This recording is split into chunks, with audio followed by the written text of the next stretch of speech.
Check one, check one, check one. Now, can you hear me okay? Yeah, a little louder. Check one, check two, check two. Yep. Good evening. My name is Mike Heise, and I'm here with Conversations with Crumb. It's our initial podcast with Village of Hilton historian, Mr. Dave Crumb. And we hope that from future on, we're going to bring lots of moments of Hilton history through the voice of Dave Crumb. Dave, it's great to have you here. For our first-time listeners and for those of you that have been listening to you for years, why don't you introduce yourself, a little bit of your background, your education, and how you became so interested in history? Okay, well, thanks, Mike. It's nice to be here. And, well, to get started, I was born in Hilton, or actually in Rochester, but I grew up in Hilton, right in the village of Hilton for my first 8 years. Right at the corner of Lake Avenue and Main Street, and that's kind of where all the action was back in those days. And we went to the Baptist church, and I was a curious kid, and I asked a lot of questions, and people probably were a little irritated with so many questions, but I did get answers, and some of them I remember, but I can reflect back on the Hilton from the mid-1940s to 1960. In 1960, I left town abruptly, and I went to Florida to college, later to Michigan to college, and then my career in Michigan in the restaurant industry, and then later in the hotel industry in Indiana. Wherever I went and traveled, I was fascinated with the local history of the area, and I always dug in, although it was very different than Hilton. In some cases, for instance, in Michigan, I was in Marshall, Michigan, and I found that many New York staters had migrated to Michigan back in the 1840s, 50s, and 60s, and they'd named their towns in Michigan very similar to our towns and villages here in Western New York. For instance, there's an Albion, Michigan, a Parma, Michigan, also Parma, Ohio. There's even a Manitou Beach, Michigan, which I thought was amazing, and many other similar towns. I met a lady, actually I took a room in her rooming house when I first got there, and her name was Ethel Markham, and she said, "Where are you from?" And I said, "I'm from Hilton, New York." And she said, "Oh my gosh, my great-grandfather came from North Greece." And there was a Markham farm still there back in the 60s. And this lady's family had come from there. So that was kind of interesting. So anyway, moving on, I've lived in a lot of different places, Indiana, Michigan, Boston, Florida. Around 1981, I guess it was, I was transferred back to Rochester to run the Greece Marriott. And at that time I was able to purchase our family farm where I still reside. And so I jumped back into local history as just a side hobby. And one thing led to another, and around 2008, I guess it was, Mary Townsend, who'd been our historian for about 18 years, taking over from Leith Wright, who'd been a historian for 30 years. Mary wanted to retire, and she was looking for a replacement. I threw in my application, and the village board appointed me, and I've been here ever since. And I'm also the Town of Parma historian as well, pretty much similar material. So the thing I like about this history business is that you learn something new every day. You learn something old every day, perhaps, or something integral to something that you've been looking for. It's never boring. It's always a lot of fun. We meet lots of interesting people. You never know what's coming around the corner, and I choose my own hours. So that kind of brings me up to date, and so I think that's enough of my background. Well, I don't know. You said some interesting things that I wasn't aware of. I didn't know that you lived in Indiana, Michigan, and that you were in the hotel business and everything. Doing those type of jobs, those occupations, did you ever anticipate that you'd have this rich interest in history and that you'd be taking over the village of Hilton and their historical memorabilia? Well, I didn't know I would, but I would come in here after I moved back to Rochester, and Leith Wright was always in touch with my folks to borrow family pictures and things, and then she was writing books, and as early as the Sesquicentennial back in 1959, what was I, about 15 or 16, Shirley Husted wrote a book, and so did Elizabeth Keller, who was the village historian at the time. And I participated in the writing of both those books, not writing anything, but loaning pictures, finding things for them, talking to them.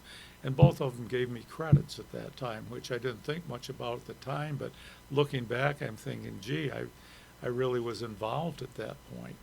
And so I'm not surprised that I got into this.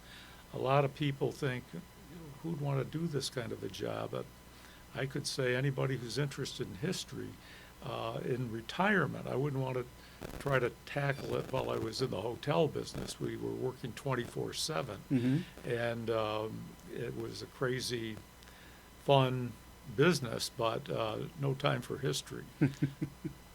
Though I did make I don't want to say I made some history. I met a lot of interesting people in the hotel business, such as Elvis Presley and Bob Hope and Vincent Price, Sonny and Cher, when they were a couple, were there. And back in those days,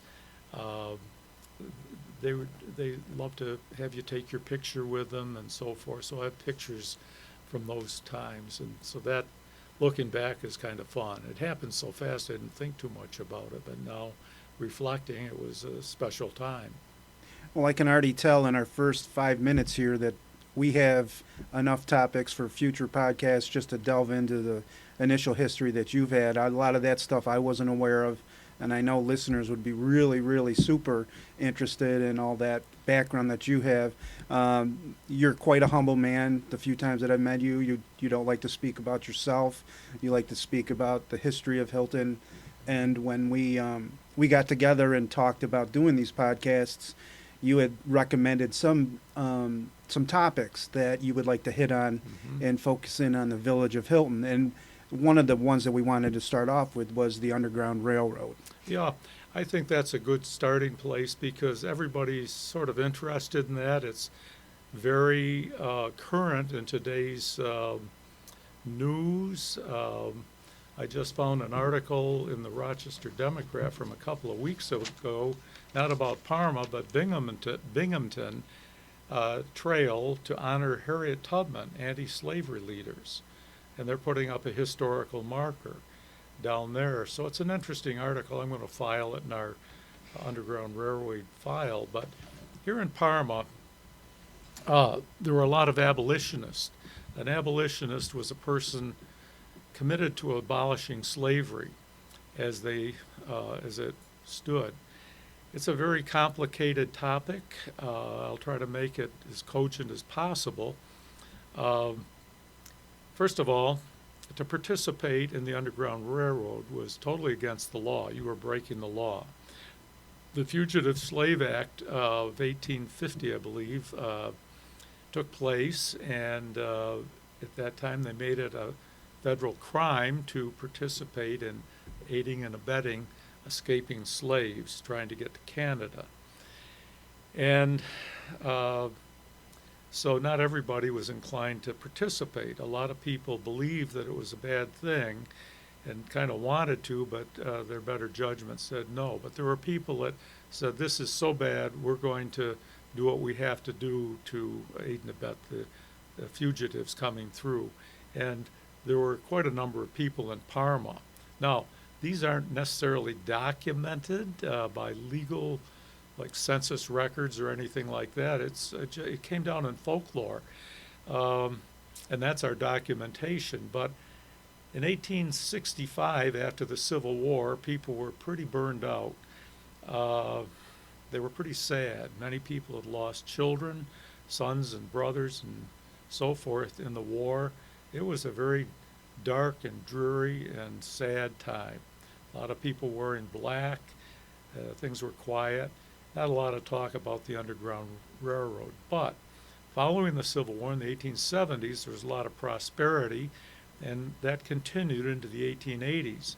And then people, the old timers, began to talk, and they'd say, yeah, we hid some fugitives in our basement, and so-and-so took them over to Charlotte to get them on a Canadian ship, and interesting stories. And I knew some of these old timers as a kid, and they would talk about it, and other people heard the same stories, and it became agreed upon that these things were accurate. So we have houses in the town of Parma and in the village of Hilton that were considered safe houses, where the owners broke the law and they would hide a fugitive in the basement, out in the barn, up in the attic, anywhere that there was a cubby hole. And this underground railroad was not what young children like to think of it as a tunnel going under the country where trains were running back and forth. No, it was an underground system against the law. But people who were in this network and in this league were abolitionists, many Methodist and Baptist, and just citizens all over New York State, all over Ohio, some even in the South, that were trusted. And the fugitives could, people like Harriet Tubman and Frederick Douglass, who were some of our Rochester icons. Harriet Tubman was in Auburn, but Frederick Douglass is probably one of our most famous African Americans in the country, and he lived in Rochester, and he wrote the newspaper called the North Star. And Parma's not far away. Greece, Hamlin, all the towns along the lake were especially involved, because once you got to the lake, you had a way to get to Canada, and once you were in Canada, you were free. So, back to Parma.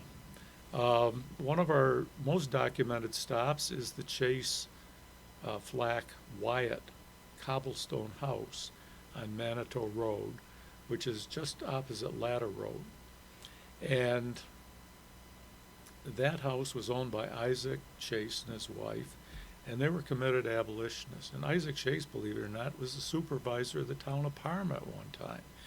But he took a leadership role, and another stop was the old Chauncey Knox General Store at Parma Center, which many people, older people today might remember as Liqueurs or Zellwegers. Had many different owners, but Chauncey Knox built that store in 1834, and the Underground Railroad and all this business was going on in the 1840s and 50s, and that was a stop that everybody agrees on. There was talk that there was a tunnel that went from the store to across the street. There have been people that have said they saw the remains of the tunnel. I never have, but this tunnel was in case people came into the store and wanted to check for any fugitives. You had to say, well, sure, go ahead and look around. Well, somebody could knock on the floorboards and they'd go through the tunnel and get out and go into the next place. Things like that were happening. Chauncey Knox's son-in-law was Rodney Putnam Odell, and his brother had a store in Charlotte. At night, it's reputed that they would take the fugitives under a load of hay across Ladder Road down to the village of Charlotte on the waterfront. And then they'd take them out to a waiting Canadian ship and sail them away under the moonlight. So this is how it all worked. More stories about that exist in Parma. There's one story by Charles Effner and I believe Gilbert Childs. They were a couple of young men back in the 1840s, and they got involved with an escaped slave, and somehow they concealed him in a wagon and got him up on the Ridge Road, and they got in a wagon and got him down to Lewiston and across the river. there's more detail to that. I'd have to get it out and read it to you, but there's lots of things, and there are things popping up all the time. We had a speaker last year at our Historical Society banquet. The material was great, but the slides were not good. But his material was all about the Abolition Society, the Anti-Slavery Society in Western New York. And he told me that there were 140 members on a list that came from the town of Parma. I've yet to find that list, but that's something that's in my head to try to locate one of these days, because that would be quite a breakthrough, and to find out who those participants were. Trying to think of other Underground Railroad stories in Parma. The Gideon Archer home on top of South Hill has a historic marker in front of it. That was the first residence in the town of Parma, not that house, but there was a log cabin there first. And that was owned by Jonathan Underwood, our first settler. In 1845, he sold his 100-acre farm, which traveled all the way down South Hill to Salmon Creek, and it was a 100-acre parcel on Lot 1, Range 5. Well, Gideon Archer came in 1845, and he built the house that still stands up there. It's a Greek Revival style small farmhouse, and it was reputed that he also concealed slaves there in that house. And there are probably another dozen houses around the town of Parma that have claims that they hid slaves. One quick story that comes to mind was the Twentyman family. They lived at Parma Center. They lived in a house that's still standing there right on the northeast corner next to the transmission shop. Mr. Twentyman was an undertaker, mortician back in the day, and he had a coffin shop out behind his house, which is no longer there. And apparently there was a tunnel from another general store that's no longer standing that went from the general store back into the coffin house.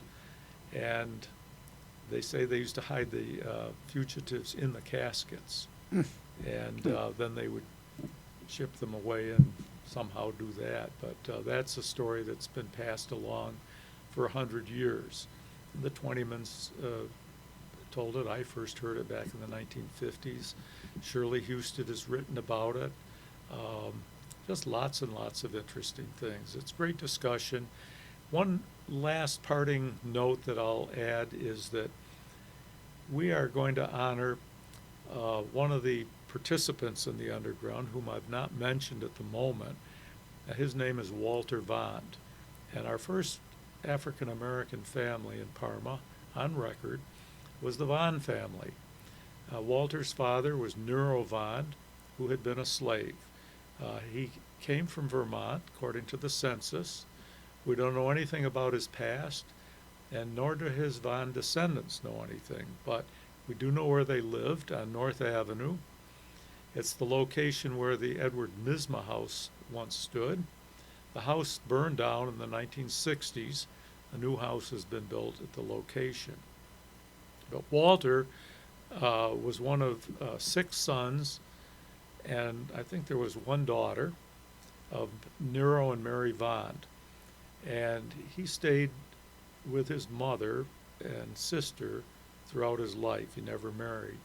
But during the 1840s and 50s, he did participate in the Underground. And so the story goes like this. Nero Vond and Mary arrived in Hilton about 1837. They settled down by Braddock Bay. It didn't work out because there were a lot of mosquitoes down there. I believe Nero became ill. He died about 1841, the age of 41. Left his wife Mary with 7 children to raise by herself. All of the notes and recollections from the Vond family are very positive. Mary was a very religious woman. The children were all smart. They were all industrious. Lots of great stories about them, but Walter in particular, he and his brother Elijah bought the land down where Hilton Beach now is, and Walter and Elijah were fishermen. They'd sail their boats out 2 or 3 miles into Lake Ontario when there were plenty of fish out there, set their nets and catch whitefish. And that's how they made their living. They'd take these whitefish down to Charlotte Harbor, and they'd sell them to the restaurants in Rochester. Okay. But those fugitives coming from the south, heading north directly to the lake, would come down the old Canawagas Trail, and that's the Indian name for 259 that everybody drives on every day. It comes all the way from Canawagas, New York, an old Indian village up just west of Avon, and comes straight down to Lake Ontario. And the Native Americans would use this road to come down to Lake Ontario on the shoreline in the spring and in the fall to hunt and fish. They didn't like it in the summer, too hot, too many mosquitoes, and in the winter, too cold. Later, the early settlers enlarged this trail, and then finally they even made a corduroy road. Now, a corduroy road is a road made of logs, just put horizontally all the way down. The trees were plentiful, and then they'd fill it with gravel so it didn't get muddy and so forth in the spring. Well, at night, one article I read, a lady who lived on Curtis Road, just east of 259 and Curtis Road, in a house that still stands. I'm not sure it's the same house, but her name was Emily Heise. And in old age, she wrote her memoirs, and she said, well, when I was a little girl, at night, I could hear those wagons rumbling down the corduroy road to the lake, and we all knew what was there. They're under a load of hay. There were probably some fugitive slaves. They're going down to Walter Vaughn's boathouse, and Walter would row them out to a Canadian ship or take them down to Charlotte, and then they'd sail away to freedom in Canada. Walter Vaughn's descendants, not his descendants, but his brother's descendants, and I go about the Vaughn family for quite a while, and I'm going to cut it short, but his descendants came to Hilton 4 or 5 years ago to see the graves in the Dunbar Cemetery. They came all the way from Texas. Very nice people. We had a wonderful time. They were totally impressed, touched that we'd kept those gravestones restored. We'd just restored the cemetery about 5 years before.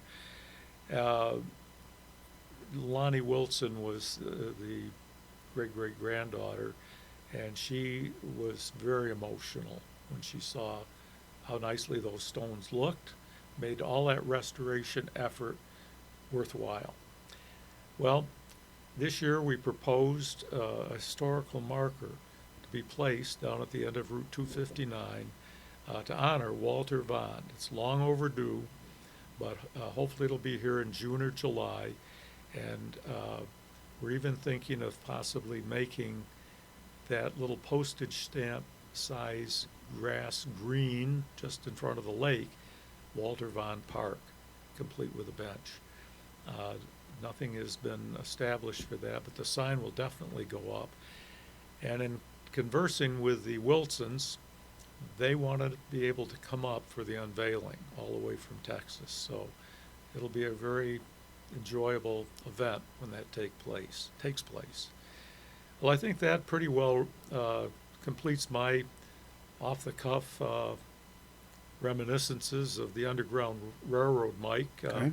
unless you have any questions. I mean, I think the only thing is I'd say is if people were interested in coming to hear you more, how can they get a hold of you? How can they get involved in the Historical Society? I guess I would ask that. Well, I'm only one person, and the Historical Society's a lot of people.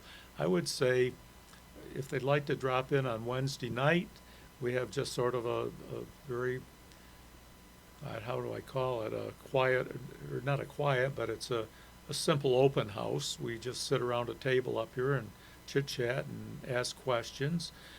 They're welcome to email me if they've got a specific question they want to ask. I'm not sure I'll be able to answer it, but I'll certainly write back to them and tell them yes or no. And if we find that we've got a real connection, then we'll make an appointment, and they can make a visit to the office, and we can look through some files that might be appropriate to what they're looking for. Well, very good. We do have future topics such as Native Americans, the Hilton fire, that's very famous in Hilton folklore. So we will be coming to you future with those topics and more. But this is our first podcast. But this has been Mike Heise, Conversations with Crumb, and our Village of Historian, Mr. Dave Crumb. Dave, it's been a joy. Okay, thank you very much, Mike. It's been enjoyable.